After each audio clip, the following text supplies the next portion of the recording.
Hey guys, Ben here and welcome back to another video. Today we're going to be talking about Superman, Lois and also Supergirl. We're going to be talking about the Supergirl movie because we've got some new news in regards to that. So if you do go on to enjoy the video, please be sure to leave a like and a comment and subscribe and turn on notifications so you don't miss any future videos later this year.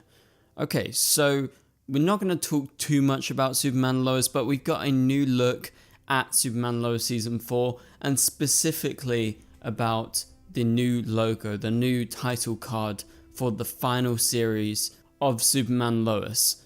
And so it's on the screen right here. This is the title card and it looks great. It's been spread out a lot online over the last week or so, and I presume it's actually legit. It looks legit and it's slightly different. It's kind of more golden and I like it. It's got the clouds in the background.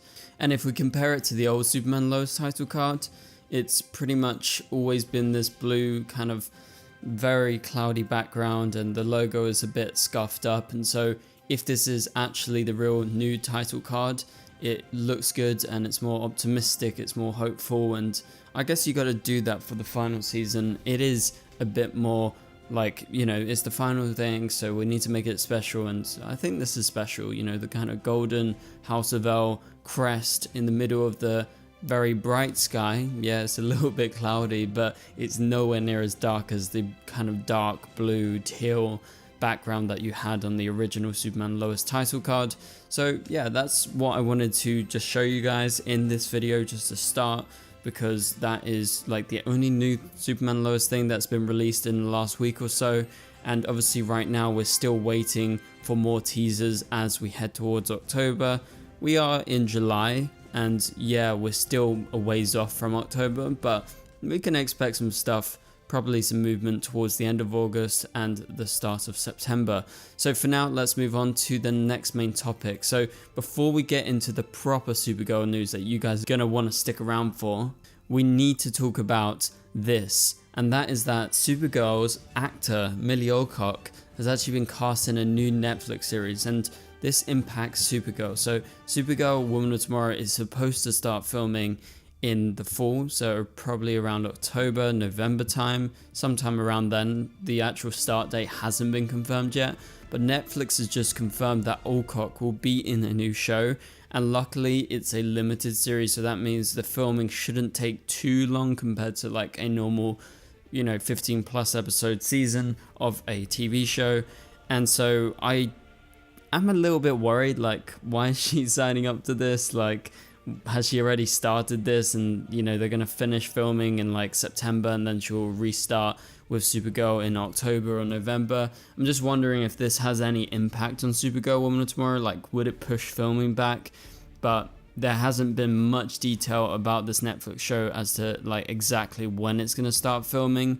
But, you know, we know there's rumors she is supposed to be in Superman first, so maybe she's shooting that first, then moving on to Netflix. And if she does appear in Superman, it would just be a cameo. It wouldn't be very long.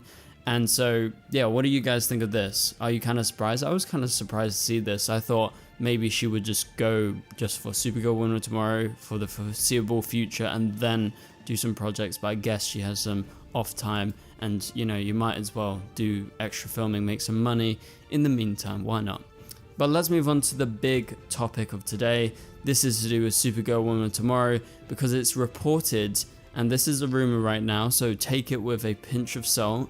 We don't know if it's 100% going to happen. We don't know if it's even 50% likely to happen. But according to Daniel RPK, the scoop that he's got is Jason Momoa is reportedly being eyed for a role in Supergirl Woman of Tomorrow, and it's sounding like that's Lobo. So that is a interesting piece of information, because I was kind of under the impression that Supergirl Woman of Tomorrow would just go comic accurate, and that's because I believe Tom King was at least somewhat involved with the writing process. I know he didn't write the actual screenplay. That was Anna Noguera, who's writing the Teen Titans film. And so, do you guys think she has taken any liberties? Like, is she changing the story for live action?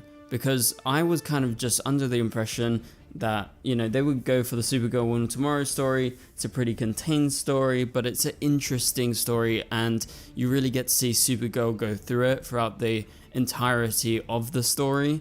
But it really focuses around Supergirl, Ruthie, who is an alien, who is basically Supergirl's new friend and ally, and then you have one villain who is Krem, and he is a hunter, and he goes around the galaxy. He's basically a bounty hunter.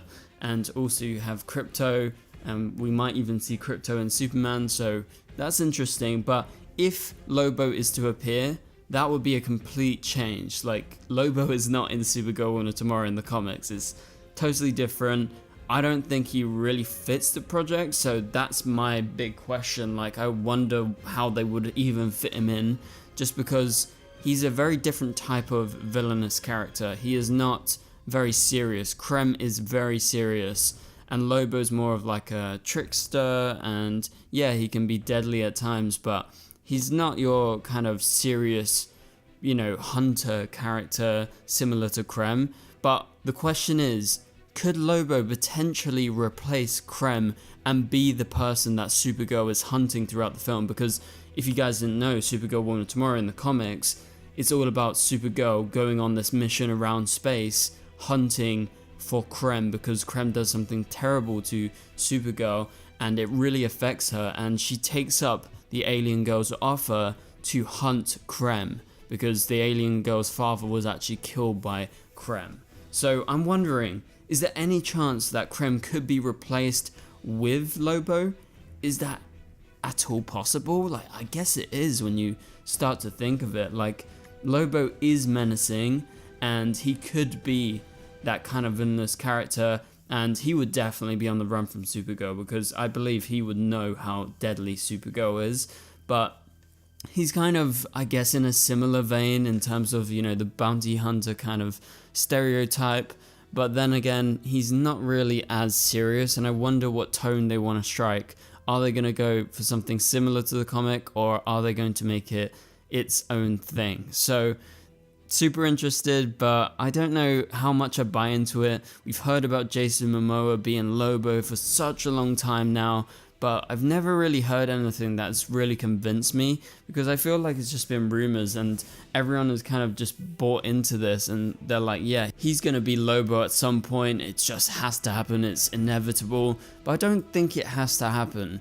And also, people obviously have their issues with this because Jason just played Aquaman, but then again, you're seeing like certain actors reprise their roles. I know not everyone has super important roles like Jason Momoa had in the DCU, but you're gonna see some people that have appeared in DC projects show up again, like Guy Gardner, the actor for him, Nathan Fillion. He was in the Suicide Squad, he played TDK, but he was a very small character, so that doesn't really matter. But they are taking certain actors over, and I guess they could take Jason, but I would still be a bit weirded out by it just because it's so soon after Aquaman. So what do you guys think? Let me know down in the comments below. So that's kind of the main topic, but I've got one more article I want to talk about in this video before we end it. And the title of the article is Supergirl's Melissa Benoist reveals how Glee prepared her for the DC role. So this is Supergirl, staying on topic. This is from comicbook.com.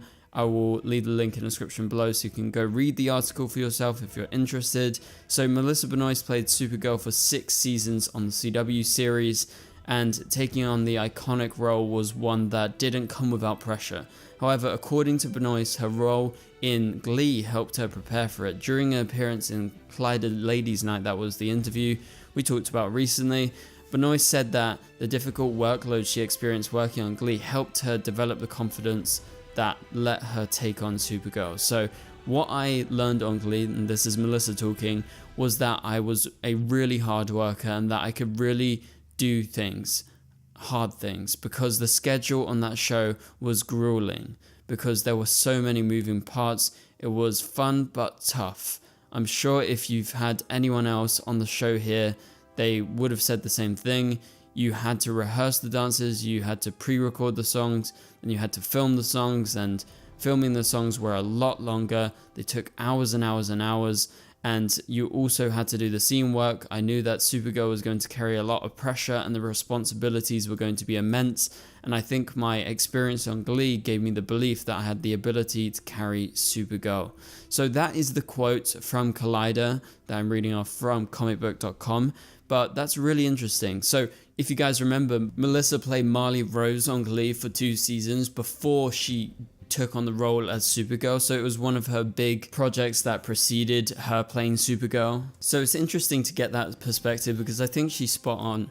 Like, if she works on a show that is super intense like Glee, where you had to do singing, dancing, acting, and literally everything in between, you can imagine that was just super tough, and it really would set you up for a job that seems grueling like Supergirl, because they were filming for, you know, like 9 months a week. Every year they would get, you know, just the summer off, and then they would start filming again like a couple months later, so you get like maybe 1 max 2 months off in a whole year. And so yeah, it was really intense, but I like to get this perspective, and I like to deliver some of the quotes to you guys, because it's just interesting to look back at the Arrowverse and get a kind of insight into the way that, you know, some of the actors were thinking about certain things.